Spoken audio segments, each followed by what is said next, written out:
people will see our relationship and folks, I've heard people say relationship goals. I heard them say, you know, man, y'all this, that.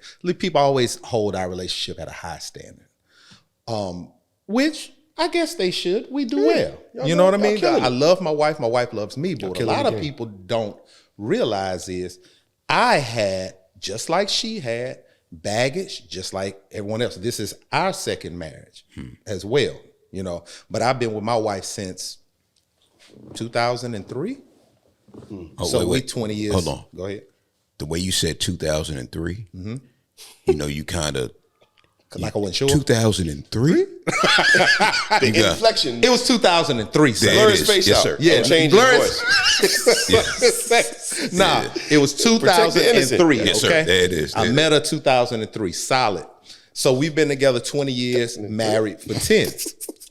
When she met me, you know, I just got out of a situation with my ex, and you know, I'm trying to pick up the pieces as well. But what she didn't know, she's dealing with a guy who's dealt with childhood trauma, baggage, something else throw in the bag, dealt with molestation, throw that in the bag, my bad, throw that in the bag because, you know, insecurities, throw that in there, old drug addictions, throw that in there, whole bunch of stuff thrown in the bag that I didn't deal with in my first marriage. Me and my first marriage, we fighting through each other's demons and each other. You know what I'm saying? Because you're not knowledgeable enough to, and I wasn't choosing Christ like I should have been as my blueprint of how to deal with this. For sure. I'm just trying to handle it as it goes. So coming into that relationship, having those bags that I didn't unpack with her, you know, I still have my issue with flirting because my insecurities. You feel what I'm saying? I still have, because that's how I would feed it. Because what a lot of women may not know, we deal with insecurities just like y'all may have, but we deal with it differently. Big facts. We may want to see how many women we can rack up to make us feel better. We may start thugging to feel like we more of a man. We may, you know what I'm saying? Right. We react differently. Same tree, different branches. There you go. So in learning these things, as we got through our marriage, we've always had a relationship where we would communicate. We always talked to each other. Now, there were some things that I never said. There were some things that I was still trying to figure out.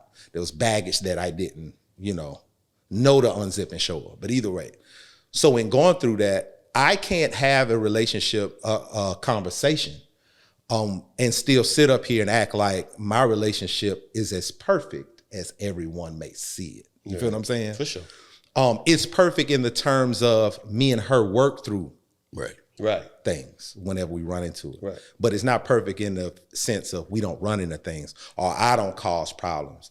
I was put into a situation, I put myself in a situation where I had an emotional relationship with someone else while married. Okay. Wow. Yeah. I never cheated on Van sexually ever. Right. Well, excuse me, when we were married. Yeah, I got you. But as in dating, yes. So she found that out.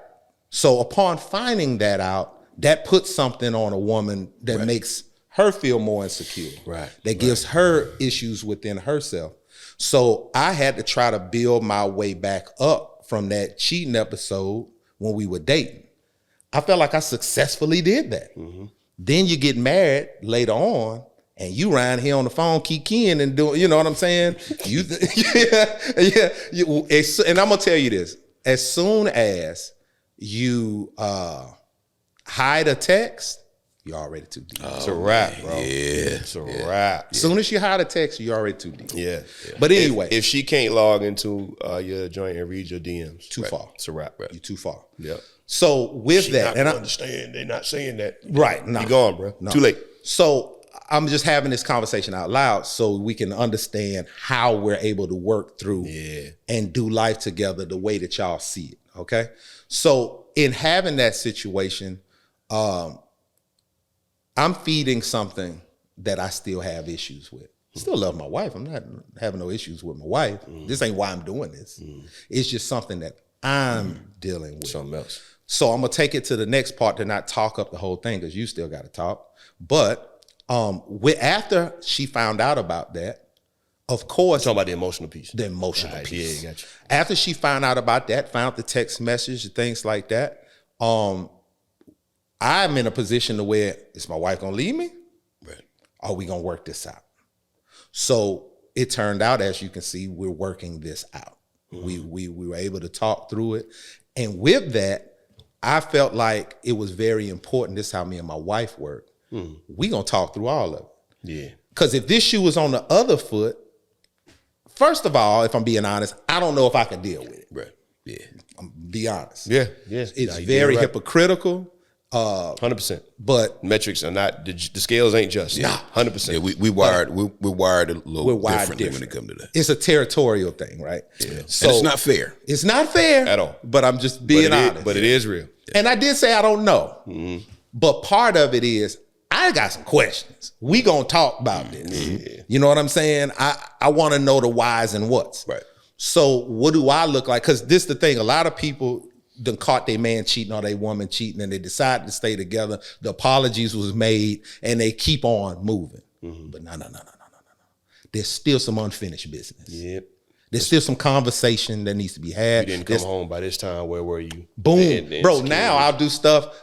When I leave the house, due to what I did, the bed that I made, hey, I'm at Johnny's house. Johnny, say hey. Yeah. His kids up in here. Right. You know what I'm saying?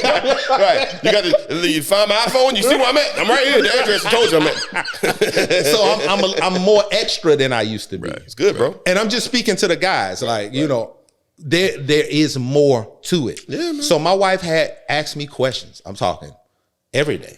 Some nights, you know, we up late, we talking about it. We, you know, questions that a little, you know, but you put yourself in this position. Right, do it. I've also been able to sit up and I hear my wife crying. Because this is a process. Jeez. This is a process to push through. You get what I'm saying? Yeah. And I feel like the bottom of the toilet. You get what I'm saying? Bruh. So the thing is, us as men, we have certain insecurities and baggage we bring into the relationship. Yeah. We act out in certain ways. Now, you got some men that's just dirt bags and this was they playing anyway. I'm going to be out here and get all I can get till I can't get it no more. Right. But I still think that's a deeper problem that needs to be assessed. What happened to you? What happened to you that makes that you your feel, worldview? Right. Right. Why did you get married if you felt like you still had that going on? So it's certain questions. We got to be real with ourselves. Yeah. And if we marry somebody, we got to be real with them through the good and the bad. Yeah. We sit and have these conversations and we assure them, we rebuild and we lift them back up, especially if we was the one that did the tearing down. Big facts. So our relationship is amazing, has always been amazing, even through the foolishness that I brought on it, even through the foolishness that life has brought on it, because we communicate, we get together, we are one, and we figure out how to resolve these problems. If that's what we choosing to do, if we choosing to do that. Now, if it's too much for you, you feel like you ain't gonna handle it, you're gonna have to get me back and all this good stuff, maybe we need to go on ahead. Yeah. But at the end of the day, I said all that to say this. We're going to go through things. No one is perfect. I had a friend of mine, and I ended up telling him that, yeah, bro, I had a little moment. And because he was talking so much trash about dudes that step out or do a little extra. And I understand. Yeah, right. But I had to tell him because he looks up to me in a certain way. Bro, I was one of them people. Yeah, me too. Yeah. Right. So we got into further conversation. But either way, to end it off, me and my wife have been through multiple things. Financially, physically, emotionally. But I wouldn't want to go through it with nobody else. And that's the part, man. Like it's the it's the commitment. It's what are you committed to through this? Like is there a line I've drawn that says, if you get close to this, I'm gonna start sliding out and looking for other things, stepping over here. We need to talk about that first. You know what I'm saying? Yeah. But like, or is this line like, listen, if this does happen, I'm committing to working. You know what I'm saying? Because like, even if you cross the understandable, all right, now it's time to bounce line. Are we still going to, like, can we, you know what I'm saying? Because we promised. We committed. And, you know, that's different for different people. I think scripture gives you some outs if people cross certain lines. But like, I know some people who like those lines were crossed and they said, I can leave, but I want to try to forgive and make this work because I gave my life to you. Like, and I honor that too. And I honor that more.